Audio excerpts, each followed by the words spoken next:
Et ça y est, on vient de passer notre première nuit dans une vraie maison. Ça fait du bien. Ça fait du bien, ça fait vraiment du bien. En 8 mois. Ouais, mais c'était un peu atypique. J'aurais dit mouvementé. Ouais. Ça a commencé avec ton rêve. Alors, un rêve un peu particulier en fin de nuit où j'étais dans un métro, puis il y a, je sais pas, une secousse, un arrêt d'urgence, j'en sais rien, mais qui me fait tomber à terre. Et il y avait beaucoup de bruit et j'arrivais pas à me relever parce que ça bougeait trop. Voilà, j'étais en plein rêve là-dedans, enfin plutôt un cauchemar d'ailleurs. Et toi, à côté, tu dormais pas? Non, en parallèle, moi j'entends un grand BOUM et un bruit sourd et que ça commence à trembler dans tous les sens. Comme ça. Ouais. Ouais, avec pas beaucoup de bruit. Parce Ah que... ouais, beaucoup de bruit, extérieur, intérieur. Ouais. Je me demandais vraiment ce qui se passait dans la première seconde. Je me suis dit, mais qu'est-ce qui se passe? Moi, ça m'a réveillée. Hein. Enfin, voilà, je pense que mon rêve a interprété un temps ce qui était en train de se passer. Ouais. Et puis, ça m'a réveillée. Certainement, oui. Et donc, en fait, on était en plein tremblement de terre. Hein. C'est Ouais. la première fois qu'on vit un truc pareil. On a vécu notre premier tremblement de terre. C'était très impressionnant.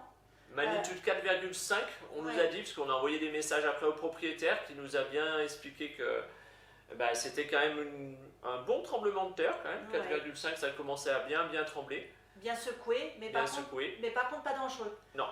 Ce qui nous expliquait, c'est que, alors il y a des pays où à partir de 5, donc voilà, on n'était pas très loin, il y a des bâtiments qui s'effondrent. Ce qui n'est pas le cas au Chili, parce qu'en fait il y a plus de 500 volcans sur le Chili, qui n'est pas un très grand pays, enfin il est grand allongé, mais il est assez étroit, donc en superficie, je ne sais pas combien ça fait, mais pas tant.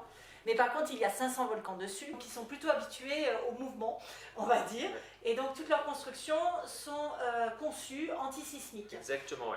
Donc, on ne risquait rien, c'est ce qu'il nous a dit. Mais à 5h30 du mat, à vrai dire, ça réveille. On se sent quand même bien en danger. On a l'impression d'être dans un train ou un métro.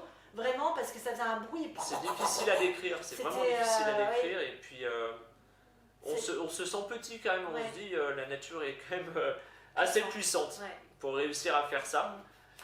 Oui, c'est quand même assez fort. Du coup, le temps qu'on se pose la question, toi tu voulais aller réveiller les enfants, moi je disais on attend de voir, mais en fait ça a duré quelques secondes, mais qui ont paru très longues. 4 et 5 secondes. Mais ça paraît très long en fait. Ouais. Et au final on a attendu de voir s'il y avait de nouveau des secousses pour aller réveiller les enfants. Eux ils n'ont rien capté, bah, tant mieux. Hein. Après, voilà. Après coup, on se dit, oh, bah, c'est chouette, on a vécu une expérience, mais sur le coup, c'était assez effrayant quand même. Ouais, c'était chouette. Toutes les heures qui ont passé après ce tremblement de terre, ça a beaucoup travaillé. Beaucoup travaillé. Il me semblait qu'un tremblement pouvait avoir plusieurs secousses, donc je me suis dit, si ça arrive de nouveau, ici c'est plus fort, qu'est-ce qu'on fait? Et du coup, voilà, on commence à gamberger alors qu'on devrait dormir. Moi, je me suis dit, bah oui, on ira sous la table. Il faudrait qu'Hervé aille chercher les enfants, pendant que moi, je dégage le passage pour aller sous la table, parce qu'il y a plein de bancs assez massifs autour pour qu'on puisse y accéder d'urgence. Et puis, il faudrait peut-être que j'attrape de l'eau en passant, de la nourriture, il n'y en a pas loin de la table. Donc, on devrait arriver à l'attraper une fois qu'on s'est mis à l'abri. Voilà, donc il y a tout ça qui passe dans la tête. Bon, le propriétaire a conclu notre conversation parce que donc on a discuté avec lui, notamment il a pris en photo son cadre photo qui est comme ça, qui a légèrement bougé. C'est la seule chose qui a bougé dans la maison. Oui, curieusement, hein, c'est impressionnant parce que pourtant ça a bougé, hein, sacrément. Mais et il nous disait, comme ça, vous aurez vraiment vécu l'expérience à la chilienne jusqu'au bout, parce que eux, ils y sont plutôt habitués. Enfin, c'est relativement régulier. Après, pas à ce point, mais ça arrive. Hein, ils l'ont tous vécu en tout cas. Hein. Et après, il disait tous les 25-50 ans, il y a des très grosses secousses. Où là ça devient inquiétant parce qu'à partir de 7, leur maison ne résiste pas forcément. Donc là ils sont en vraie alerte à partir de 7. Ça ne veut pas dire qu'avant 7 ça ne se secoue pas. Mais c'est juste qu'ils commencent à s'inquiéter pour leur construction à partir de 7. Donc on en était loin. Ça va, on n'est pas en danger. Exactement, oui. Je ne suis pas sûre d'avoir envie trop de le revivre quand même. Bon, peut-être que je le prendrai avec plus de légèreté. Sauf qu'on ne sait jamais où est-ce que ça va s'arrêter. On ne sait pas si ça ne va pas augmenter. Donc c'est toujours quand même bien effrayant. Puis quand on est dedans, on ne sait pas si c'est 4 secondes, 20 secondes. Si c'est un 4,5 ou plus. Oui, voilà, exactement.